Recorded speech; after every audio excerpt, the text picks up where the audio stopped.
तुमच्या परवानगीशिवाय जबाबदारी स्वीकारली आहे. तर त्या म्हटल्या तुम्ही काही टेन्शन घेऊ नका, तुम्ही अगदी डायरेक्ट जेवणाला या. बाकी मधल्या काळात काही ड्रायफ्रूटचे लाडू द्यायचे असतील, काही पथ्य पाणी करायचं असेल तर मी सगळं सांभाळून घेते. मला असं वाटतं की आता जी मांडणी दोनही पक्षांच्या प्रमुखांनी केलेली आहे ती मांडणी फार महत्वाची आहे की काहीही छोटे मोठे मतभेद असेल, काहीही म्हणणं असेल, या सगळ्यांच्या पेक्षा महाराष्ट्राचं हित फार मोठं आहे, ते महत्वाचं आहे. ज्या पद्धतीने महाराष्ट्रावर सातत्याने आक्रमण होत आहेत आणि त्या सगळ्यांच्या विरोधात एक बुलंद आवाज उभं करणं गरजेचं आहे.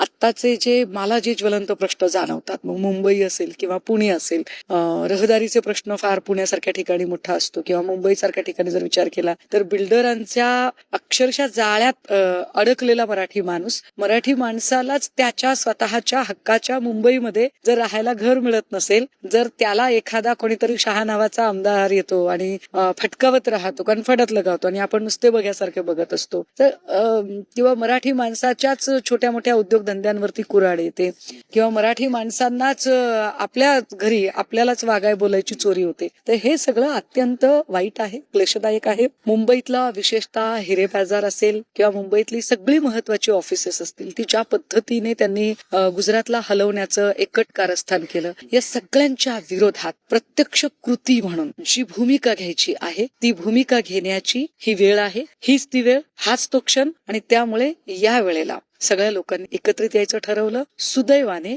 जे डिवाइड अँड रूल पॉलिसीची वाट बघत होते आणि ज्यांना असं वाटत होतं की नाही दोन ठाकरे एकत्र येऊच शकत नाहीत आणि आम्ही कसेही काहीही वागू शकतो, तर त्यांची तोंड आता ही बंद झालेली आहेत आणि दोघांच्या संयुक्त पत्रकार परिषदेने निश्चित महाराष्ट्रावर प्रेम करणाऱ्या मराठी माणसाच्या अपेक्षाही वाढलेल्या आहेत आणि त्यांचा उत्साह आणि त्यांची इच्छाशक्ती सुद्धा वाढलेली आहे. पण ही युती फक्त मुंबई पुरतीच मर्यादित आहे असं देखील स्पष्ट केलंय. मग बाकी शहरांमध्ये काय फक्त मुंबई पुरतीच ठाकरे बंधू एकत्र येतील? नाही, असं नाही. मुंबई पुरती युती मर्यादित आहे असं आजच्या पत्रकार परिषदेत जरी सांगितलं असलं तरी पुण्यामध्ये सुद्धा आम्ही बऱ्यापैकी आमचं सामंजस्य झालेलं आहे आणि पुण्यामध्ये सुद्धा आम्ही एकत्रित लढलं पाहिजे या भूमिकेवर आलेलो आहोत आणि पुण्यातल्या सगळ्या पदाधिकाऱ्यांनी आमचे एकमत आहे असं श्रेष्ठींना कळवलेलं आहे. सो तोही निर्णय होईल. फक्त काय होतं ना, तेही काय म्हणतात त्याला अधिमानाचा तर तिकडनं एकदा सिग्नल मिळाला की मग खालची प्रक्रिया होत राहते. त्यामुळे मुंबईची घोषणा ही जास्त महत्वाची होती, ती झालेली आणि आता खाली होईल. दुसरं म्हणजे ठाकरे गट आधीपासूनच महाविकास आघाडीत आहे. मग महाविकास आघाडी म्हणूनच या निवडणुकीला तुम्ही आता पुढे जाणार आहात, मनसेला देखील महाविकास आघाडीत घेणार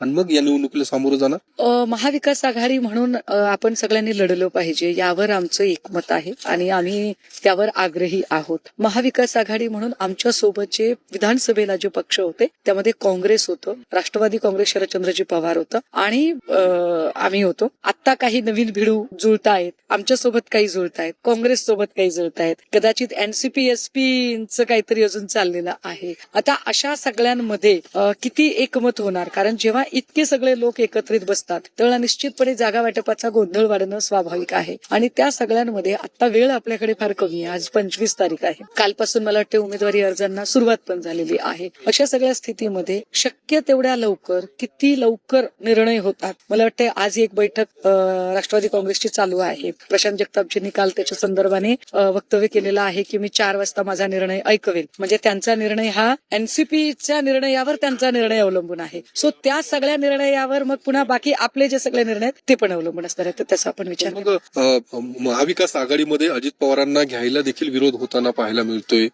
काय वाटतं की दादांना तुम्ही महाविकास आघाडीत घेणार की काय? महाविकास आघाडीचं नेमकं काय धोरण असेल? महाविकास आघाडीचं धोरण आता काय असेल आणि पुण्यातलं काय असेल याची आता तरी स्पष्टता नाही येणार. ती स्पष्टता याला अजून काही तास बाकी आहेत. मला वाटतं अजून एक 5-6 वाजेपर्यंत पुण्याचं चित्र स्पष्ट होईल की पुण्यामध्ये महाविकास आघाडी म्हणून कोण कोण सोबत असेल आणि कशा पद्धतीने काम केलं जाईल. आता याच्यामध्ये अजितदादांच्या राष्ट्रवादीला सोबत घ्यावं की न घ्यावं यावर अनेक प्रवाद आहेत. काही लोकांना असंही वाटतं की समजा मुंबई नाशिकमध्ये आपण विरोधाची भाषा करू आणि त्याच वेळेला पुण्यात कौतुकाची भाषा करू तर थोडीशी संभ्रमाची स्थिती होईल का ते स्वाभाविक आहे विचार करणं. पण या सगळ्यांवर एकूण पुणेकरांच्या भल्याचा विचार हा सगळ्यात आधीचा असेल. सो पुणेकरांना काय वाटतंय आणि पुणेकरांच्यासाठी काय आवश्यक आहे, भाजपाला हरवण्यासाठी आपण काय करू शकतो, हे जास्त महत्वाचं. सो त्या अनुषंगाने एक हार्डली आज 5-6 वाजेपर्यंत पुण्याची भूमिका ठरेल. बरं, दुसरीकडे युती जरी झाली दोन्ही बंधूंची, पण सत्ताधाऱ्यांचं म्हणणं की काही फरक पडणार नाहीये.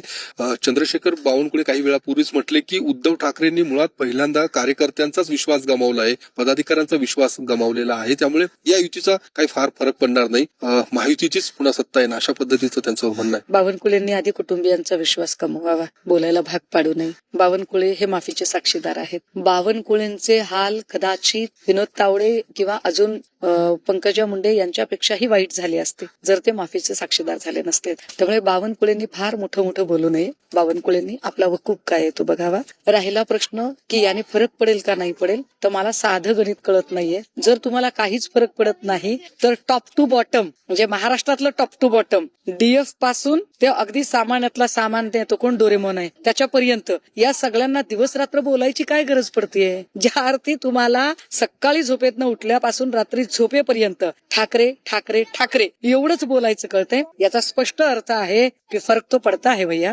युती एकीकडे जाहीर होते, दुसरीकडे लगेच बॅनरबाजी देखील होते. मुंबईतल्या शिवसेना भवन समोर भलं मोठं बॅनर लागलं की उत्तर भारतीय बटोगे तो कटोगे, अशा पद्धतीने. आयुष्यभर यांनी हेच राजकारण केलंय. हे विकासावर बोलू शकत नाहीत ना. बघा, डीएफ किंवा शिंदे किंवा अजून कोणी हे असं कधी म्हणतायत का की बघा आम्ही हे काम केलेलं आहे आणि या कामावर आम्ही मतं मागतोय. ते दरवेळेला हिंदू खतरे में है, मुसलमान खतरे में है, कटोगे तो बटोगे, ये जाती खतरे में, वो मजहब खतरे में, इस भगवान, ह्याच्या पलीकडं जे कायम देवाच्या भरोश्यावर बसलेले आहेत. म्हणजे असेल माझा हरी तर देईल मला खाटल्यावरही. अरे पण तुला हरीने दिलं पण पाहिजे, हरी देईल पण तुझी नियत तशी आहे का? म्हणजे तुमच्या ड्रग्सचे, तुमची गुन्हेगारी, तुमचे क्रिमिनलगिरी, तुमच्या बिल्डरक्या, तुमचे भ्रष्टाचार, तुम्हाला असलेल्या तुमच्याकडच्या सगळ्या स्वायत्त संस्था, ह्या सगळ्यांनी मिळून तुमचा विजय होतो. आणि सगळ्यात महत्वाचं विजयी कोण होतं? आमचेच भाऊबंद होतात. काँग्रेसमधनं आमच्याकडून चोरून नेलेला, राष्ट्रवादीतनं चोरून नेलेला, शिवसेनेतनं चोरून नेलेला तुमचा कोण विजयी होतो बरं? ज्यांनी भाजप वाढवली घडवली ते जे मूळ भाजपाई आहेत ते कुठे निवडून येतात? त्यांना पाडायचा कार्यक्रम केला जातो, पाडलं जातं त्यांना. परळीची निवडणूक बघा बरं काय झाली ती. परळीच्या निवडणुकीमध्ये बरोबर सगळे अजितदादाचे लोक निवडून आले, पण जिथे भाजपचे लोक होते पंकजा मुंडे नाही निवडून आणू शकल्या. पंकजा मुंडेंचा प्रॉब्लेम असा झाला की जिथे जिथे भाजप होती ना तिथे ठरवून अपक्ष निवडून आले. त्यामुळे भाजपवाल्यांनी फार मोठं बोलायचं नाही. तुमच्यातला आधी जुने विरुद्ध नवे जो संघर्ष निर्माण झालाय, सुधीर भाऊ तुम्हाला जे सांगतायत ना रोज ते जरा बघा. कालच रावसाहेब दानवे म्हणाले की झगलरी करून निवडून आलात तुम्ही. मला पण नवीनच शब्द कळला. अशा झगलऱ्या करून निवडून येणारी लोक तुमची, आणि तुम्ही आम्हाला काय शानपण सांगताय. सुधीर भाऊंनी जे सांगितलं ना की शनी शिंगणापूर नंतर जर कुलूप नसलेलं कोणतं ठिकाण असेल तर तो आमचा पक्ष आहे. चोर चिलट कुणी पण येतात आमच्या पक्षात, हे जास्त महत्वाचं आहे. देवेंद्रजींनी सगळी चोर चिलट, सगळे गुन्हेगार, बलात्कारी, गुंड, खंडणीखोर, अपहरणकर्ते, भ्रष्टाचारी सगळे पक्षात घेतलेले आहेत आणि त्यांच्यासह तुमची सत्ता वाढवत आहात. तुम्हाला नैतिकता तुम्हाला कळत नाही. तुम्ही आम्हाला नैतिकतेच्या गप्पा शिकवायच्या नाही. हिंदुइझम हा तुमच्यासाठी फक्त मार्केटिंगचा विषय आहे. हिंदुइझम हा तुमच्यासाठी आस्थेचा आणि श्रद्धेचा विषय नाही. तो आस्थेचा आणि श्रद्धेचा विषय असता तर आरएसएसच्या पार्किंगसाठी तुम्ही प्राचीन देवाचं मंदिर पाडलं नसतं. जर आस्थेचा विषय असता तर काशीनाथ चौधरीला तुम्ही प्रवेश द्यायला पालघरमध्ये सरसावला नसतात. त्यामुळे तुम्ही हिंदुत्वावर अजिबात बोलायचं नाही, तुम्ही विकासावर बोलायचं नाही. तुमची अख्खी जिंदगी बटेंगे तो कटेंगे, बटेंगे तो कटेंगे ह्या असल्याच विघटनवादी वाक्यांवर तुमची जाणार आहे. पण त्याच वेळेला आम्ही मात्र जे आम्ही काम केले मुंबईत ते आम्ही काम सांगत आहोत. काही वेळापूर्वी तुम्ही म्हटलं की प्रशांत जगतापांचा उल्लेख केला. आज दोन्ही राष्ट्रवादीचं एकत्रच चर्चा सुरू आहे. काल त्यांनी भूमिका मांडली की जर दोन्ही राष्ट्रवादी एकत्र आल्यात तर मी बाहेर पडणार, अशा पद्धती भूमिका आज 4:30 वाजता ते आपली भूमिका स्पष्ट करणार आहेत. तुम्हाला काय वाटतं की प्रशांत जगताप ज्या पद्धतीने भूमिका मांडतायत ती कितपत योग्य आहे, किंवा तुम्ही काय नेमका त्यांना सांगू इच्छिता? प्रशांत जगताप एक तात्विक कार्यकर्ता आहे. तर तात्विक कार्यकर्त्यांची गोची होत असते, कारण त्यांना त्यांची जी काही बेस असतो त्या बेसला मानणारा एक वर्ग असतो आणि त्यानुसार त्यांनी त्यांचा जनतळ तयार केलेला असतो. समजा उद्याला जर मला कोणी सांगितलं की नाही आपल्याला भाजप भाजपसोबत जुळवून घ्यायचं तर मी जुळवून घेऊ शकेल का? कारण माझी तात्विक बैठक जी आहे, माझा आतापर्यंतचा जो प्रवास आहे तो प्रवासच मुळात भाजप विरोधातला आहे. भाजपचा जो जातीवाद, धर्मवाद, विघटनवादी विचार याच्या विरोधात मी बोलत आलेली आहे. उद्या मी सत्तेसाठी जर भाजपसोबत जर मी बसायचं म्हटलं तर कदाचित मी नाही बसू शकणार. त्यामुळे मला असं वाटतं की जेव्हा मी कार्यकर्ता म्हणून विचार करते त्यावेळेला मला निश्चितपणे प्रशांत जगतापांची ती भूमिका पटायला लागते. परंतु कार्यकर्त्यांचा खरंच तेवढा विचार होतो हाही एक संशोधनाचा प्रश्न आहे. पण काहीही असो, मला प्रशांत जगतापांना व्यक्ती म्हणून, माझ्यासोबतचे पुण्यातले सहकारी म्हणून, जसे दंगेकर सुद्धा माझे सहकारी आहेत, तसे निश्चितपणे या सगळ्या त्यांच्या खडतर प्रवासात माझ्याकडून त्यांना शुभेच्छा आहेत आणि या खडतर प्रवासात त्यांना योग्य निर्णय घेण्याचं बळ लाभो एवढंच मी म्हणेन. पण हे सगळं होत असताना त्यांनी राजीनामा देखील दिला आहे अशी माहिती मिळते. आणि दुसरी चर्चा ही पण आहे की ते ठाकरे गटात प्रवेश करतील वगैरे अशा पद्धतीची चर्चा सुरू आहे. यावर काय वाटतं की तुम्ही त्यांना तसं काही निमंत्रण किंवा असं काही तुम्ही देणार की त्यांनी ठाकरे गटात यावं, जर असा काही ते निर्णय पुढचा घेणार असेल? नाही, पक्षप्रवेशाच्या संदर्भाने किंवा त्यांनी कुठल्या पक्षात जावं वगैरे असला अशी कुठली चर्चा झालेली नाही. कोणाचं तरी घर मोडावं आणि आमचं घर सजावं असा विचार करायला आम्ही काही भाजपाई नाही. ते भाजपवाल्यांना शोभून दिसतो, दुसऱ्याची घरं फोडायची, दुसऱ्याची संसार मोडायचे आणि आपली बाग फुलवायची. तर हे असा इतका गलिच्छ आणि इतका कोत्या मनाचा विचार आम्ही करत नाही. मुळात ते त्यांनी आज तो निर्णय, मी तर म्हटलं ना की त्यांच्या या खडतर काळात माझ्या त्यांना शुभेच्छा आहेत आणि तो जो काही निर्णय घेतील तो निर्णय त्यांच्या किमान स्वतःच्या भल्यासाठीचा असो, याच्यासाठीच्या मला शुभेच्छा असतील. आता त्याच्या पुढे जाऊन त्यांनी काय करावं काय नाही, मुळात त्यांनी अजून काही निर्णयच घेतला नाही तर त्याच्या पुढचं काही आपण भाष्य करणं हे अत्यंत चुकीचं असेल. दुसरं की नवनीत राणांचं एक विधान सध्या खूप चर्चेत आहे की त्यांचं म्हणणं की 3-4 मुलांना आपण देखील जन्माला घातलं पाहिजे, ते जर 19 मुलांना काय तुम्ही हसतायत? आता मला कळत नाही हो, मी पुन्हा म्हणते की हे भाजपाई काय डोक्यावर पडलेली लोक आहेत का? हे विकासावर का बोलत नसतील? अमरावतीचे काही प्रश्न आहेत, अमरावतीचे काही मुद्दे आहेत. अमरावतीच्या अनेक गावांना आजही पाणी पुरवठा नाहीये, तर पाण्याचा प्रश्न आहे. अमरावतीच्या महत्वाच्या शहरांमधून म्हणजे लोकसभा क्षेत्राच्या महत्वाच्या शहरांमधून MIDCचा खूप मोठा प्रश्न आहे. ते MIDC साठी नवीन उद्योग आणले की नाही याच्यावर नवनीत राणा काहीच बोलत नाहीत.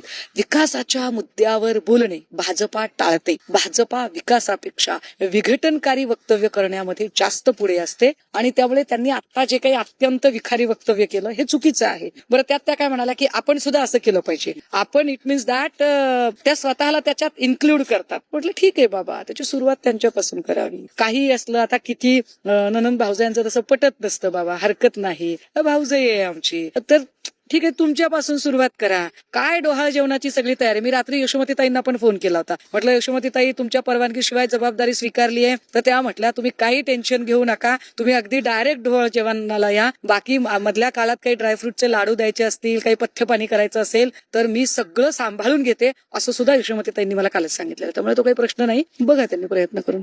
काय बोलावं अशा लोकांवर? विक्षिप्त लोक आहेत, विक्षिप्त. बरं, हे बोललेलंही त्यांना कळत नाही. प्रॉब्लेम हा आहे की हे बोलल्या कळण्या इतका सुद्धा जर त्यांचा बुद्ध्यांक नसेल आणि हे इतके विघटनकारी आहेत, बरं ह्यांच्या नेत्यांना कळत नाही की अरे हे फक्त पक्ष फोडत नाहीत, हे घरही फोडतात. अहो, राम लक्ष्मणासारखे भाची माझे निलेशाने नेते, राम लक्ष्मणासारखे, म्हणजे ही एवढी चांगली जोडी, यांच्या सुद्धा फूट पडली होय लोकांनी. कुठे पाप फेडतील हे? की त्या दोन भावाभावांमध्ये आज फूट पडली, हे किती वाईट आहे.